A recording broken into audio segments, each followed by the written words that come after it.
Delhi blast की सबसे गहरी साजिश की हैरत अंगेज खुलासे कीजिए। आरोपी डॉक्टर शाहीन ने आतंकियों के स्लीपर सेल की तरह डॉक्टर्स की भी स्लीपर सेल तैयार की। इसके लिए शाहीन ने स्पेशल 26 बनाया था।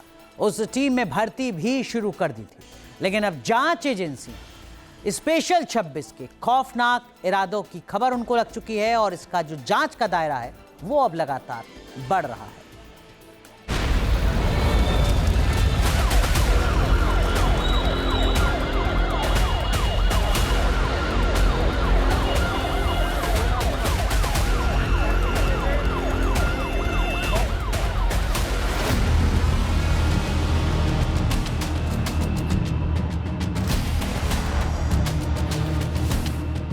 दिल्ली ब्लास्ट में डॉक्टर टेरर मॉड्यूल के पीछे जितने चेहरों पर जांच एजेंसियों की निगाहें हैं, उससे कहीं ज्यादा पर्दे के पीछे सक्रिय हैं।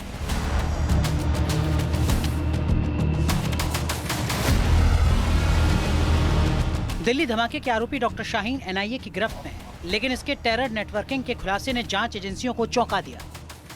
डॉक्टर शाहीन की टीम भी टेरर के कितने एचओडी? सूत्रों के हवाले से जानकारी मिल रही है कि डॉक्टर शाहीन स्पेशल 26 पर काम कर रही थी। इसने टेरर मॉड्यूल का दायरा बढ़ाने के लिए किसी मार्केटिंग नेटवर्क की तरह मैपिंग की थी, मसलन 1 से 2 को जोड़ना और 2 से 4 को जोड़ना। जांच एजेंसियों को खबर लगी है कि शाहीन ने स्पेशल 26 का पूरा खाका खींच लिया था। इसके मुताबिक शाहीन आतंकी नेटवर्क की बी टीम तैयार कर रही थी। इसके लिए अलग अलग शहरों में 5-5 लोगों की 5 टीम तैयार करनी थी। हर टीम में 5-5 डॉक्टर्स को शामिल करना था। टीम के लिए एक लीडर तय किया गया था, जिसका कोड नेम एचओडी यानी हेड ऑफ डिपार्टमेंट था। मकसद साफ था, पाकिस्तान में मौजूद आतंकी संगठन जैश-ए-मोहम्मद के टेरर ब्लूप्रिंट को भारत में अंजाम देना। शाहीन के स्पेशल 26 इसका हिस्सा था और इसमें शाहीन की मदद इसका भाई डॉक्टर परवेज कर रहा था। आतंकी भाई बहन की इस जोड़ी ने 3 शहरों में स्पेशल 26 की टीम को तैयार भी कर दिया था। शाहीन ने कानपुर में डॉक्टर आरिफ को, लखनऊ में अपने भाई डॉक्टर परवेज को, सहारनपुर में डॉक्टर अदील को एक बी टीम का एचओडी बना दिया था। शाहीन किसी भी आतंकी प्लान को अंजाम तक पहुंचाने के लिए इस टीम को ही टास्क देती, लेकिन खुद सिर्फ एचओडी के कांटेक्ट में रहती। टीम के दूसरे आतंकी ना तो एक दूसरे से मिलते और ना ही कभी मुलाकात करते। दिल्ली ब्लास्ट मामले में एजेंसियों की जांच में एक और बड़ा खुलासा हुआ है। सूत्रों के मुताबिक डॉक्टर शाहीन स्पेशल 26 पर काम कर रही थी, यानी कि खुद के अलावा उसे अपनी टीम में अभी और 25 डॉक्टरों को शामिल करना था और इसके लिए शाहीन ने एक बड़ी प्लानिंग भी कर रखी थी। हालांकि देखा जाए तो 3 जिलों की टीम शाहीन ने तैयार भी कर ली थी, जिसमें कानपुर में शाहीन ने आरिफ को जिम्मेदारी दे रखी थी, तो वहीं लखनऊ में ये जिम्मेदारी संभाल रहा था शाहीन का भाई परवेज। सहारनपुर में एचओडी यानी कि हेड ऑफ डिपार्टमेंट की जो जिम्मेदारी थी वो आदिल को दी हुई थी। एचओडी सीधे शाहीन को रिपोर्ट करते थे।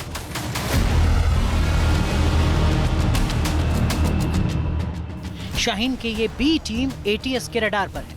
जांच एजेंसी स्पेशल 26 के 2 अन्य शहरों के सुराग तलाश रही है और अलग अलग एंगल से तफ्तीश कर रही है। इसमें फंडिंग भी शामिल है। जांच एजेंसियों ने शाहीन, अदिल, आरिफ और परवेज के बैंक खातों की गहरी जांच की है, जिसमें पिछले 7 साल के दौरान 40 करोड़ रुपए से अधिक संदिग्ध लेनदेन का मामला सामने आया है। इनके खाते में कई छोटे छोटे अमाउंट में पैसा आया और भेजा गया था। दिल्ली ब्लास्ट से 4 दिन पहले 6 नवंबर को कई खातों से एक साथ कई लाख रुपए निकाले गए थे। कुछ अकाउंट तो 2021 के बाद पूरी तरह से निष्क्रिय हो गए थे, जबकि कुछ अकाउंट में हर हफ्ते 2 से 3 बार 20,000 से 25,000 रुपए ट्रांजैक्शन होते रहे। इन आरोपियों ने बड़े अमाउंट के लेनदेन के लिए खास पैटर्न अपनाया था, जैसे 1 लाख 1 रुपए, 2 लाख 1 रुपए। जांच एजेंसी इसे खास कोड की तरह देख रही है। पिछले 7 सालों में डॉक्टर शाहीन, आदिल, आरिफ और परवेज के बैंक अकाउंट में करोड़ों रुपए का ट्रांजैक्शन भी हुआ है। पिछले 7 सालों की बात करें तो तकरीबन 40 करोड़ रुपए का ट्रांजैक्शन इन चारों के बैंक अकाउंट में हुआ है। ट्रांजैक्शन का भी एक खास पैटर्न होता था कि बड़ा अमाउंट ना तो डिपॉजिट किया जाए और ना ही ट्रांसफर किया जाए। 20 से 25,000 रुपए का जो ट्रांजैक्शन था वो आम था। हालांकि उससे जो बड़ा अमाउंट होता था उसका भी एक खास तरह का पैटर्न होता था कि जब भी ट्रांजैक्शन होता था लाखों में, तो उसका पैटर्न ये होता था कि 1 लाख 1 रुपए, 2 लाख 11,000, तो इस तरीके का इनका पैटर्न था। जांच एजेंसी जल्द ही शाहीन, परवेज और अदिल के रिमांड की मांग करने वाली है। इनसे 3 चरणों में पूछताछ करने वाली है। जांच एजेंसी पहले इन तीनों से अलग अलग तफ्तीश करेगी उसके बाद दो आरोपियों को आमने सामने बैठाकर पूछताछ होगी और तीसरे चरण में सभी आरोपियों को एक साथ बैठाकर क्रॉस एग्जामिनेशन किया जाएगा। खबर मिली है कि टेरर नेटवर्क में नए लोगों की भर्ती के लिए 2 महीने पहले शाहीन कानपुर और लखनऊ गई थी। एनआईए शाहीन को इन दोनों शहरों में जबकि आदिल को सहारनपुर ला सकती है। सूत्रों के मुताबिक बहुत जल्द यूपी की जांच एजेंसियों की तरफ से डॉक्टर शाहीन और आदिल की रिमांड मांगी जाएगी, जिसके बाद इन आरोपियों से 3 चरणों में पूछताछ की जाएगी। पहले चरण में सबको अलग अलग बिठाकर अलग अलग बिंदुओं पर पूछताछ की जाएगी इस पूरे नेटवर्क के बारे में। दूसरे चरण में दोनों आरोपियों को एक साथ बिठाकर पूछताछ की जाएगी और उसके बाद तीसरे चरण में जो बाकी के आरोपी हैं सबको एक साथ बिठाकर इस पूरे नेटवर्क को खंगाला जाएगा। हालांकि सूत्र ये भी बता रहे हैं कि बहुत जल्द शाहीन और आदिल को कानपुर, लखनऊ और सहारनपुर लाया जाएगा और उनके करीबियों के नेटवर्क के बारे में पता लगाया जाएगा। माना जा रहा है कि यूपी एटीएस ये कार्रवाई बहुत जल्द शुरू करने वाली है।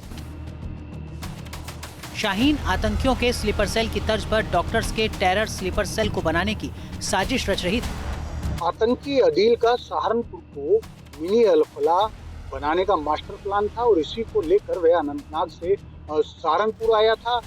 सहारनपुर के आसपास पश्चिमी उत्तर प्रदेश सहित उत्तराखंड, हरियाणा, हिमाचल और पंजाब को टारगेट करने का इनका प्लान था और इसी के चलते सहारनपुर के अंदर ये अलफला का मिनी बेस बनाने की तैयारी में थे। सवाल है कि अगर इसका खुलासा ना होता तो फिर ये डॉक्टर टेरर मॉड्यूल और कितनी तबाही मचाता।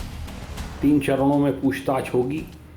पहले चरण में अलग अलग बैठाकर पूछताछ होगी, दूसरे चरण में 2 को एक साथ बैठाकर होगी तथा तीसरे चरण में तीनों को एक साथ बैठाकर प्रश्न पूछे जाएंगे, जिससे कि उनका आमना सामना हो सके, वो कुछ राज उगल सकें, एक दूसरे को कन्फ्रंट कराया जा सके। इसकी तैयारियां चल रही हैं। इससे निश्चित ही कुछ सुराग हाथ लगेंगे, वह आगे उस पर एटीएस और यूपी की पुलिस इंटेलिजेंस एजेंसीज कार्य कर सकेंगी। जहां भक्ति है हर शब्द में, कथाओं में छुपे हैं दिव्य रहस्य और ज्योतिष देता है जीवन को दिशा। धर्म से जुड़ी हर बातों को जानने के लिए हमारे चैनल स्तुति को सब्सक्राइब करें। चैनल पर जाने के लिए इस लिंक पर क्लिक करें।